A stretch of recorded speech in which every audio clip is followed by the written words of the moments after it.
Ezin dut iragana aldatu bai ordea etorkizuna.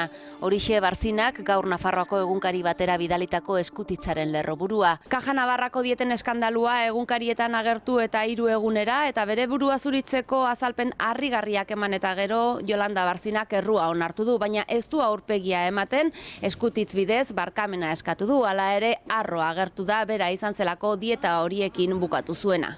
2.600 euro bilera bakoitzeko kobratzen zituen Miguel Sanzek 1.700 Barzinak eta behin baino gehiagotan 2 eta 3 bilera egiten zituzten erreskadan dietak bikoizteko.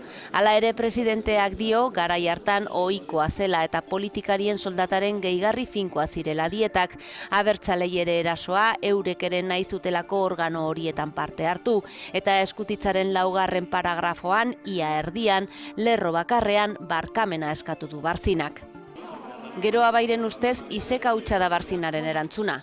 Gero Abaik hauteskundeak aurreratu daitezen eskatzen du. Horixe proposamena hauteskundeak Nafarroako instituzioak egungo lokatzartetik ateratzeko.